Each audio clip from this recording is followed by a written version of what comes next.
Thank you.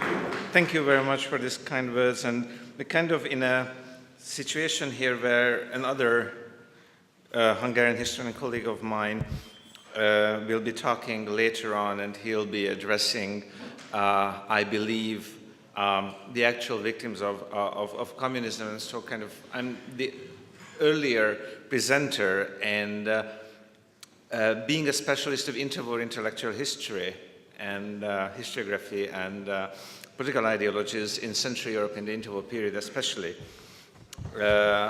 I accepted with pleasure and with fear to be one of the junior participants of this conference, which has people presenting that, frankly, I'm in awe and I'm humbled to be among them.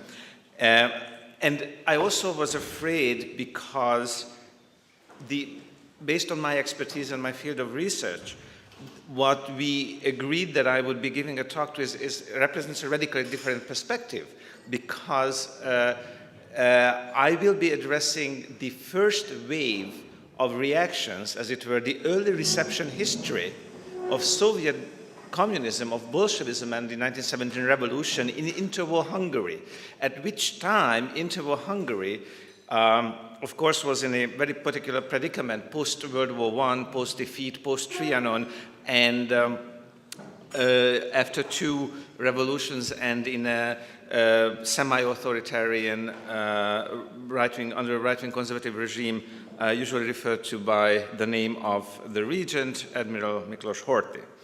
And so in that particular context, with the Hungarian left, both the democratic left and the Bolshevik left, defeated in 1918-1919, and a firmly right-wing conservative establishment of which only a minority had democratic commitments, in the sense that we understand the term today. Of course, the reception history of Bolshevism and of communism in general developed in a very complex and burdened manner that I think, and this is where I will try to end up today, still struggle with. So that the way we have started thinking about Bolshevism wasn't under democracy, and so our position in sort of in terms of a historical hermeneutics is very different from someone who is reflecting on it from a British perspective, let's say, anything that's really part of the free world as it was known under the Cold War, and especially if you look at countries which were democratic, by and large, in the interwar period. We are in just a very different, we have a very different history of dealing with it, and whereas you might say that Britain has a history of various intellectual traditions that for various reasons showed undue sympathy perhaps to communism. Our history in the 20th century begins with a period where communism was not only not shown sympathy, which I think we can agree on was something that we still that's still how we feel, but was also at the same time instrumentalized to legitimize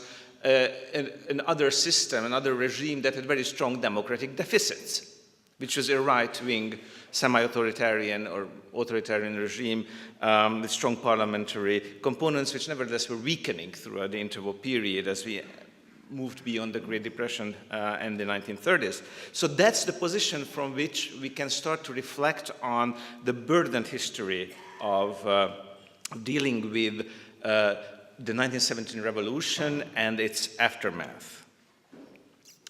Hungary, as I was already mentioning it, observed the triumph of the Bolsheviks in Russia from the position of a defeated country. Hopes of winning the First War ran high in 1917, not least due to the two Russian revolutions, but a mere year after the Bolshevik storming of the Winter Palace, Austria-Hungary had sued for peace, and Hungary was about to experience its own dual revolution. In the wake of a radical and social democratic regime change, followed by a Bolshevik coup, so the revolution of October 1918 and the coup of March 1919, occupation by the Entente powers, most importantly Romania, and the subsequent punitive peace treaty, Hungarian elites saw in the emerging Soviet state a potential realpolitik ally and, more importantly, their most important ideological opponent. In this brief survey, I will attempt to show how there existed in Hungary in the interwar period an anti-status quo logic of revisionism in the international system that periodically generated pro-Soviet impulses, but was always dominated by the way political imaginaries of the establishment produced interlocked and mutually supportive representations, really a web of representations, of Bolshevism as the antithesis of Hungarian collective identity. For lack of time, I will not investigate the somewhat ambivalent images of Bolshevism on the far right.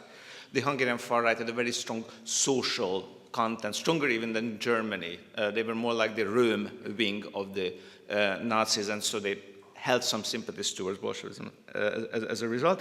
So I will not investigate the far right, and I will not go into much detail about the socialist and liberal left, who were partly in exile, partly on the margins of power at best.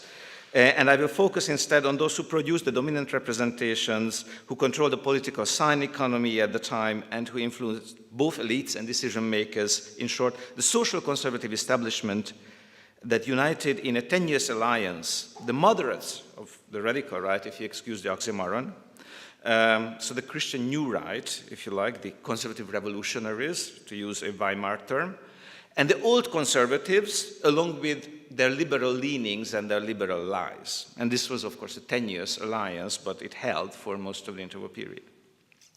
Let me first explore the realpolitik track. It's the one of lesser importance, and I will be more brief about it.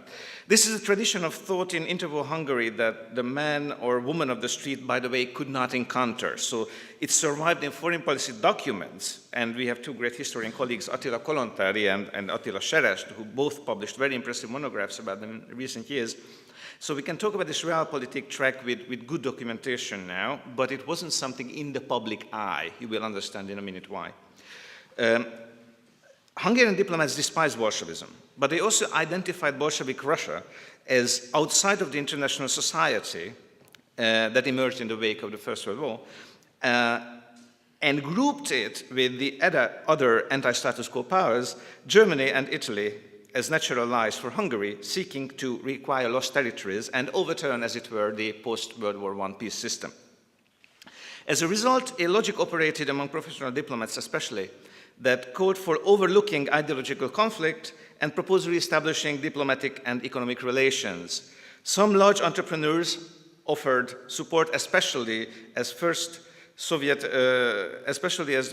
economic openings towards Hungary came rather early, and in fact, Hungary was refining Russian oil mainly up to 1924. And then again, after the Great Depression, when markets became scarce and therefore more valuable. In the end, however, Regent Horthy personally, and also a number of his close colleagues and leading figures of Hungarian politics, always froze any attempts at rapprochement. The Soviet Union had been defined in Hungarian public thought as an evil and imperial empire and was to remain so. Soviet-Hungarian diplomatic relations were established in the end only in 1934, out of certain geopolitical fears that the Little Entente and the Soviet Union could find each other, as it were, in an anti-German and whoever else would be in their alliance, which finally made Horthy accept that diplomatic relations would be established. But they remained superficial, and further rapprochement really only took place in the wake of successive calls for dialogue by Hungary's great power de facto allies, Fascist Italy and Nazi Germany, especially so in January 1939, when Hitler in no uncertain terms called on Horthy to make up with the Russians because things are changing in international politics. And you will recall a few months later, the Second World War indeed started, preceded by the Molotov-Ribbentrop Pact by a mere week. So this kind of realpolitik logic in Hungary could not become dominant. Then what was then the complex, the real complex of representations that so efficiently vetoed the rapprochement, the realpolitik logic? What governed Hungarian thinking about Bolshevism in the interwar period? I propose in what follows a makeshift taxonomy of motives. I want to credit here Peter Tsunderlich, who has a manuscript awaiting publication and which I had a good fortune to read, and Peter surveys interwar memoirs by the political elites about the Hungarian Soviet and offers a wealth of information about how they thought about Bolshevism in general, of course, and never analyzed before, about linkages thought to exist between Hungarian and Russian Bolsheviks in the Hungarian mind. And I complemented Péter's work by surveying the most important establishment periodical of the era, Magyar Szemle, or Hungarian Review, as well as the more radical Napkelet and the liberal and pro-opposition Századunk, along with some political science and other volumes that were published in the interwar period. I would argue that interpretations of the revolution in Russia and Bolshevism were embedded in the following interlocking set of notions. One, the 19th century original liberal nationalist idea that Russia is a naturally imperialist, expansive, and despotic power that ever threatens European balance of power. This will be familiar to you, I suppose, either because you're familiar, if you're Hungarian, with the age of reform, and if you're not Hungarian, with balance of power politics. This is indeed an idea that arrived into Hungarian 19th century liberalism from the UK and the UK discourse about the Eastern question in the first half of the 19th century. So Russia as an imperialist, expansive, aggressive power, eternally. Two, the transformation of the 19th century, similarly, anti-Panslav tradition of political thinking that reemerged as anti-Bolshevism, which viewed Bolshevism as a sort of old Russian wine in new wineskins, considered all the more poisonous for Europe as being universally applicable and not limited to Slavic nations in its appeal or inebriating effects, if you excuse my metaphor. So this kind of Bolshevism is a more potent version of Panslavism, which is the way Russia traditionally undermines the peace of Europe. So this is number two. Number three, the idea that Bolshevism was quintessentially Jewish and represents a challenge against Christian European values. This was wholeheartedly embraced by most right liberals and conservatives even in the 1920s, later less so. As kind of the Nazi threat rose on the horizon, anti-Semitism became more of a divisive issue, and those who had liberal leanings and conservative leanings tended to move away from anti-Semitic positions, but not in the 20s, not in the 20s. Finally, number four, the most important one, the notion that the Soviet events prefigured Hungarian ones, that the Soviet 1917 was visited upon Hungary in 1918-1919, and that radical left liberalism and all shades of Marxism are the natural and necessary harbingers of Bolshevism. I will conclude my presentation with a strange deviation from this vision, so I will also briefly mention why in the 1930s some more positive assessments of Bolshevism made it into Hungarian establishment thinking. So let us start with the most historical component, civilizational geography. Here the importance of the revolution was almost denied. Russia in this approach had always been an expansive power at the margin of Europe, ever present a threat. The revolution of 1917 did nothing to alter it apart from redesigning its weaponry. This notion was heavily featured in the 1921 volume edited by the country's preeminent commentator on foreign policy, Gustav Graz, who was also president of the Foreign Policy Society and so forth. So Gustav Graz. But came up in many other books, such as the Burning Russia in Flames by former Prime Minister Károly Huszár, published in 1926, and a slew of articles in journals. Bolshevism, as the other, however, was also a more comfortable choice for the authoritarian leanings in the Horthy period of the establishment than standard imperialism would have been, of course.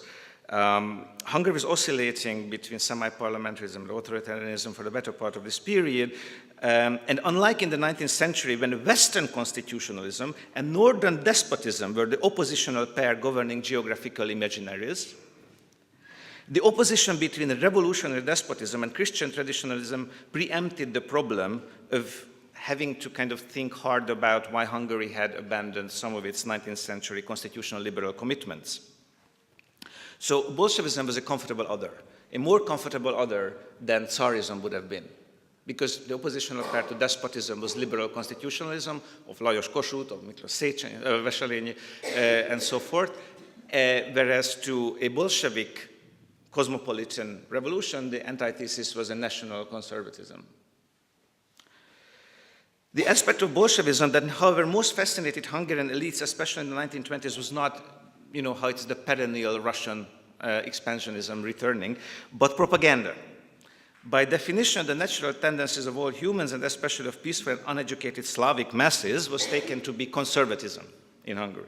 Strong tradition of national characterology working there. As a logical necessity, support for a revolutionary regime had to come from some sort of false consciousness, if you excuse my Hegel. This was explained with the efficiency of Bolshevik propaganda that was seen as efficient and untiring. Both Russian and Austro-Hungarian armies in this reading were seduced by propaganda efforts by the Bolsheviks in 1917 and in late 1918, respectively. Also, Bolshevism successfully targeted working classes at all times and in every country.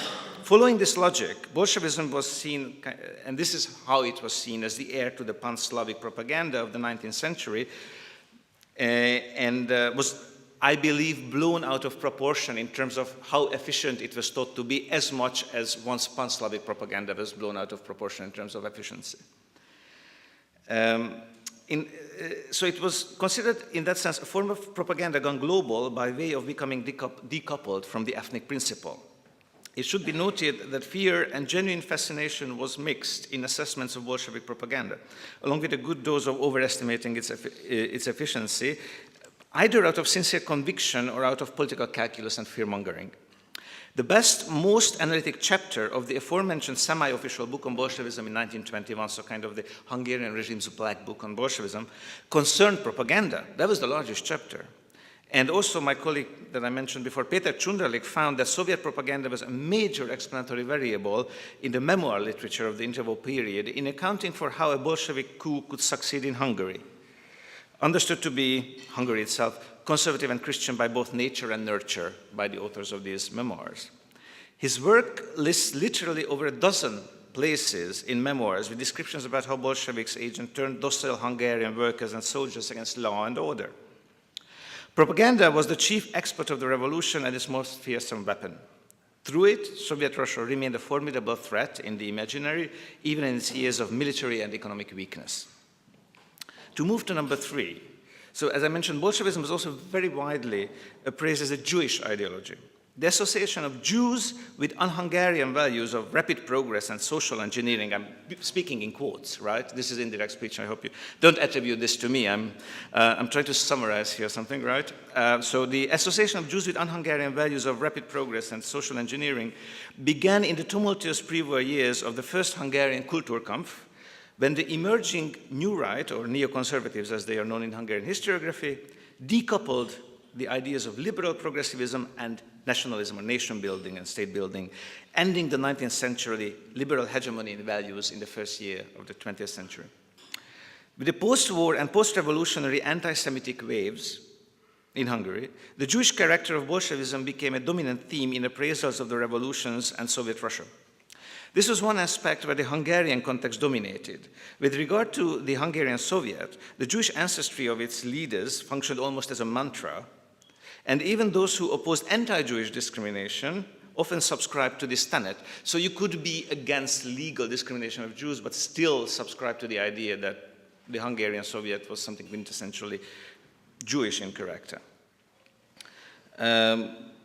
The problem that many Soviet leaders were not Jewish was largely overlooked in favor of emphasizing how the revolutionary wave of 1917-1919 was rooted across Europe in Jewish ideas of overthrowing the old elites. The merging of anti-Semitism and anti-Bolshevism functioned as a symbiotic construct with both components strengthened by the association. Interestingly, the discourse about Soviet Russia in the late 20s and the 30s was much freer of this theme, but the accounts of the revolution itself tended to include the anti-Semitic references. So two discourses kind of coexisted. There was a discourse about an imperialist expansionist Russia, which dominated accounts of the Soviet Union as a state, and you could still conceive of this in rational terms, with interests, having interests which you may not consider legitimate, but are kind of based on a calculus that you can fathom. This was not prone, therefore, to integrate anti-Semitic components. The establishment discourse about the revolution, which obviously I will come to that, how that was in interplay with Hungarian political memory of the preceding years. So the discourse about a revolution was a main repository throughout the period of anti-Semitic prejudice, and remains so. I would argue that the theme of Judeo-Bolshevism had a very specific distribution, therefore it dominated the thinking about the October Revolution, which was linked to the Hungarian Soviet coup of 1919, and even to that of the Revolution of October 1918, the Democratic Revolution of left radicals It did not determine, however, the way contemporaries assessed the Soviet Union in the, let's say, the late 1920s or early 30s. And this brings us to the fourth and final motive in the discourse about the Soviet Revolution in interwar Hungary, on the kind of right-wing establishment, which represents, in my opinion, a master key of sorts for the whole conservative enterprise to contextualize and translate into Hungarian politics the significance of the Bolshevik coup in Russia. As I put forward, this fourth motive may be rendered roughly as the notion according to which Hungary's torment in 1918-1919 represented a reenactment of Russia's travails in 1917. I want to slow down here a bit to account for the significance of this. I will quote István Teleki, a relative of Prime Minister Pál Teleki and leading figure of the Hungarian agricultural cooperative movement, from a 1927 essay in Magyar Szemle, so kind of the foremost moderate conservative intellectual review of published in the period, published on the occasion of the 10-year anniversary of the revolution. According to Teleki, so István, not Pál, right? One sees nigh incredible parallels between the roles played by Mihály Károlyi and Kerensky. Kerensky set Lenin free.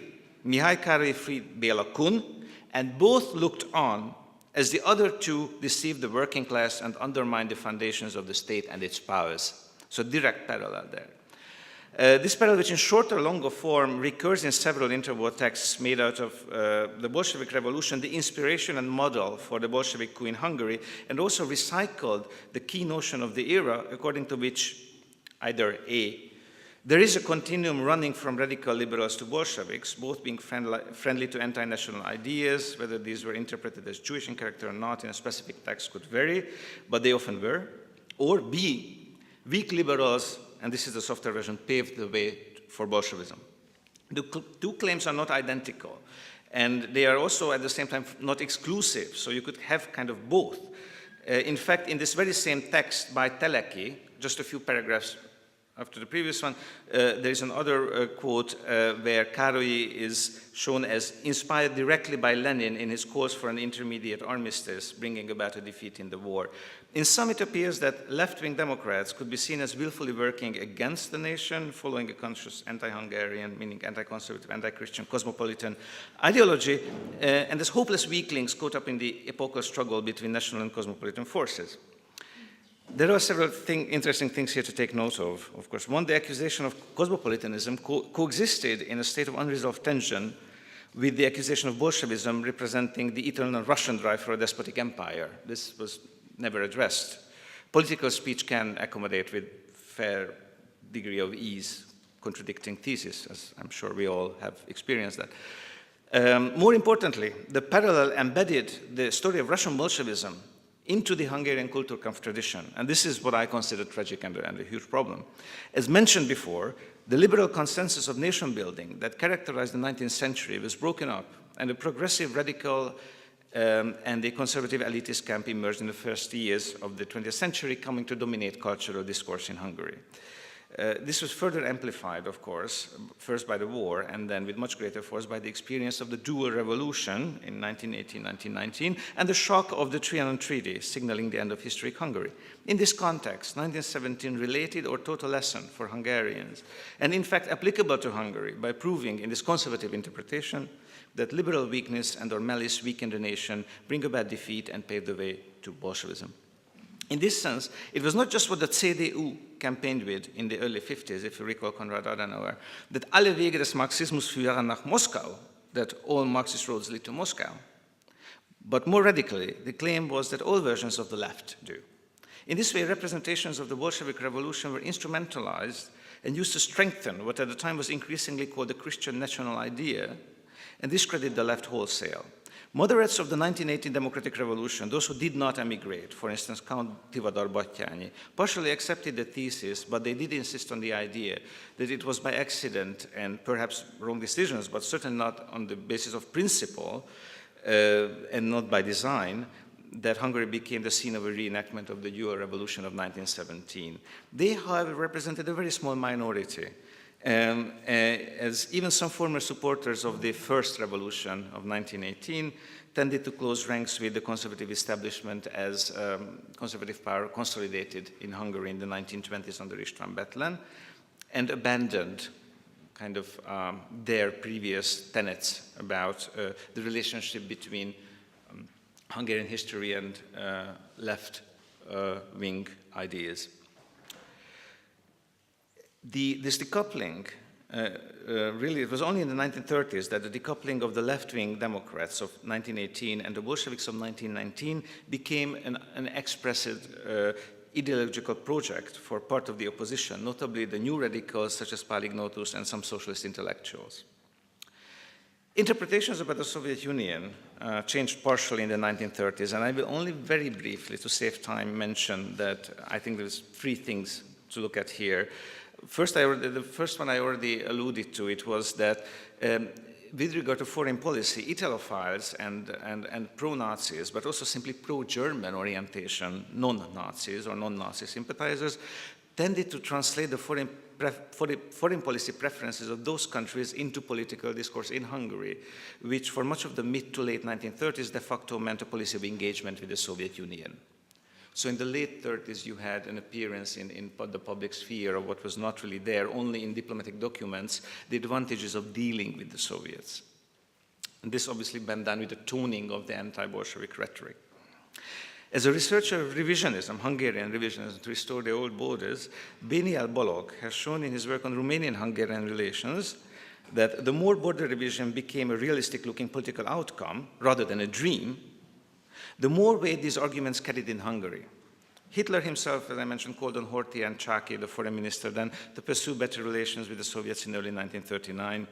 And Horthy did not prove an opportunist. His strong reservations remained a brake on the diplomatic reevaluation of the Soviet Union up until the beginning of hostilities, only reinforced by the dual invasion of Poland in fall 1939. So Horthy wasn't kind of moving on a German orbit as such, and in fact it was him and the old conservatives who kind of resisted this Italo-German preference in foreign policy for more engagement.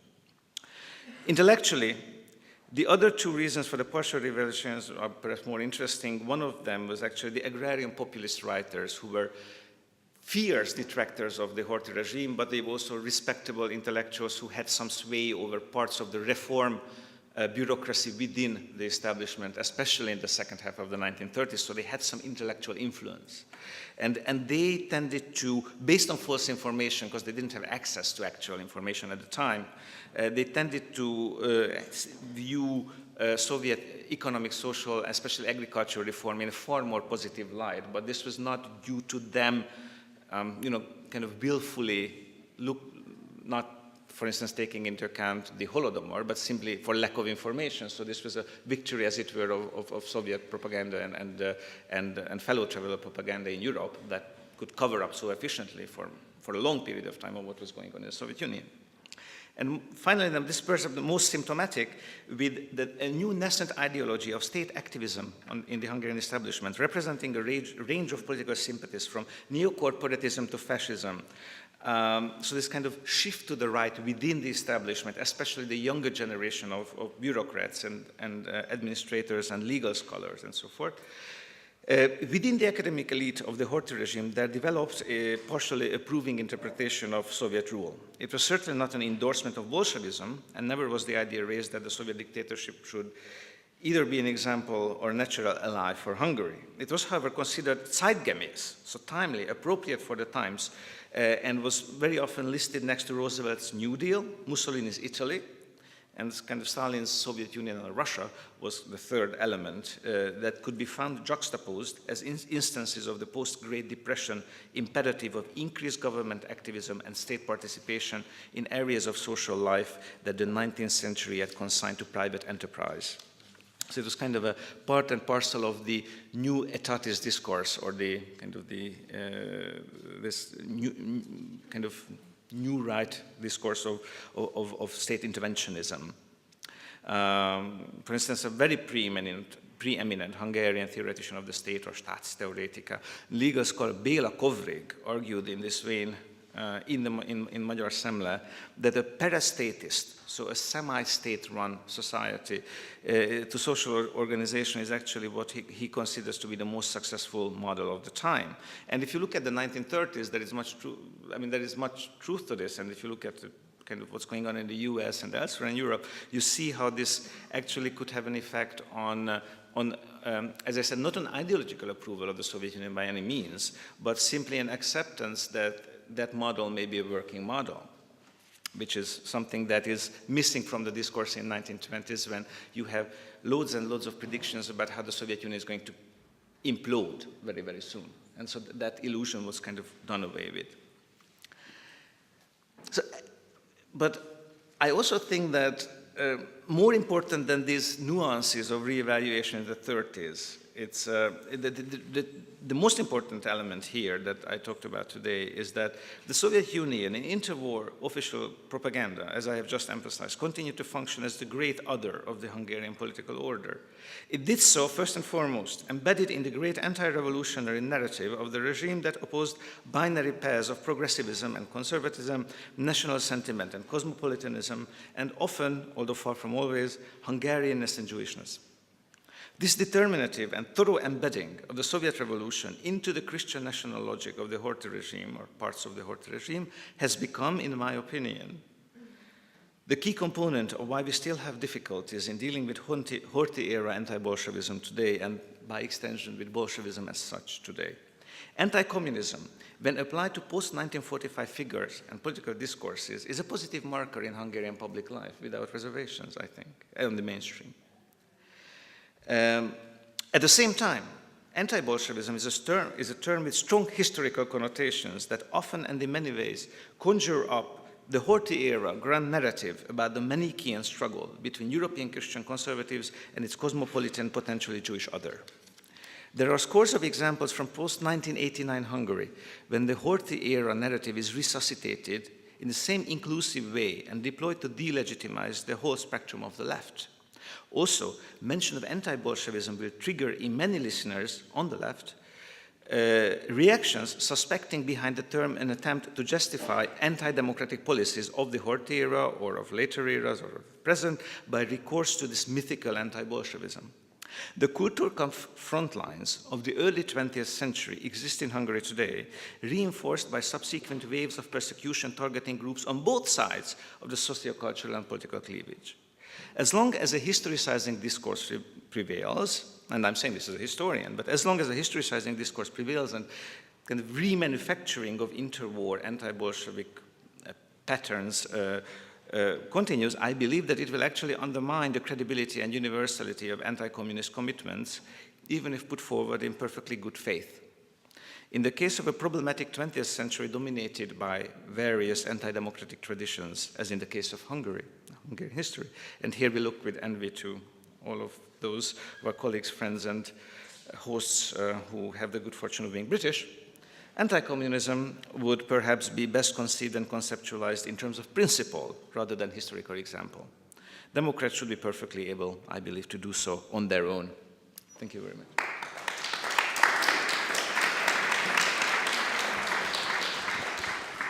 We have been running late, and thanks to the goodwill of our speaker, he's managed to capture back some time. So I'm not going to squander that time by having a long question period, because I hope he's going to stay for other sessions of the conference. But I will therefore just, at this point, take only 2 questions, but thanking him very warmly. And so the first question. I mean, there are 1 or 2 people in the audience who took part in the politics of the period you're discussing. So I wonder if any of them would like to step up. My question is this. I'm very interested in the work of the American writer James Burnham. And when you were describing the way in which towards the end of the period, towards the end of the 30s, ideas of para-state society gained ground in Hungarian political discourse. I was struck by the fact that the managerial revolution is produced about that time, and of course it becomes a subject both before, during, and after the war of great interest in Anglo-American relations, because Burnham becomes, as you know, attacked by Orwell, and he's thought to his arguments are thought to have been a worship of power rather than, and destroyed by that. I was wondering, did he have any influence here? was there any, were there arguments back and forth between Hungarians who took that view and Burnham, or people in the West who took Burnham's view? I think that I've never seen his name mentioned in early texts. Later, some people have obviously picked up on the idea that there are indeed similarities, and I don't know how to best summarize it, but I think then we agree that there was a moment in the 1930s when, admittedly or unadmittedly, the cult of power, as associated strongly with the idea of a strong state, was epidemic or even pandemic in thinking, and that certainly had to do with the post-Great Depression sentiments of many. And I think it's very, very hard, unless you go into really, really minute details, and I would have to go back to texts and look at them again, to decide in such a situation whether something is coincidence, because it does happen, or there's actual influence. I mean, I've done a lot of tracing work when I try to trace concepts across crossing borders, and I have to say that then you really have to kind of see how contexts migrate, specific terminologies, and I haven't done it.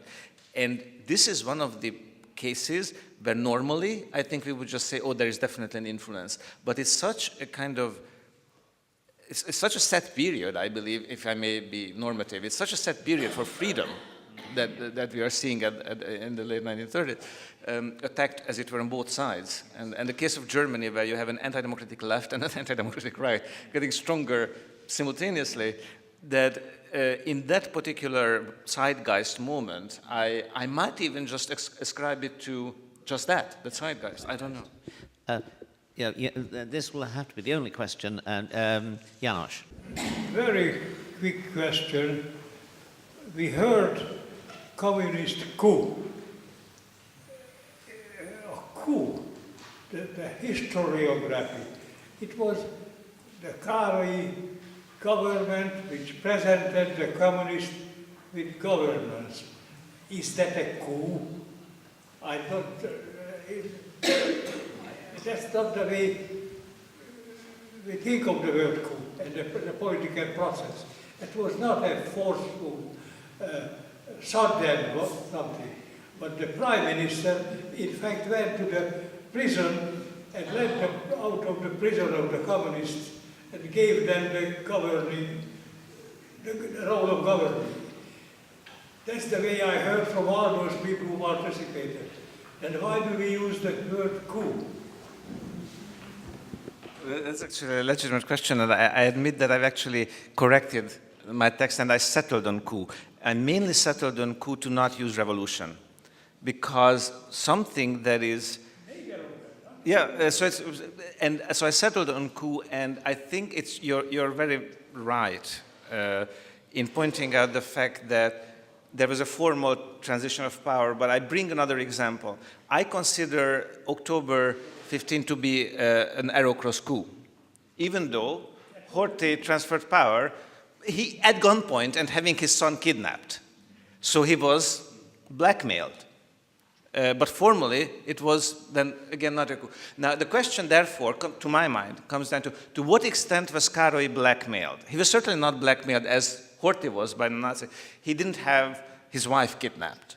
But we do know that Social Democrats, who were at that time already fellow travelers of the communists and committed, so the left wing of the Social Democratic Party, that was looking at Berlin, looking at the Spartakistenaufstand, looking at kind of how the future lay with Bolshevism, so were shifting their social democratic stance or their Menshevik stance to a Bolshevik stance, did put Károly and other members in the government under systematic campaign, and they were being fed false information about how the Russian Soviet will help, how if you don't do this, then you will be removed and there will be bloodshed and so forth. So I do agree that historical evidence does not bear out 100% of what we think of as a coup. It's not the lexicon definition or the encyclopedia definition of a coup. And if you, by the way, if you were to propose a better term, I would be happy to listen and possibly adopt it.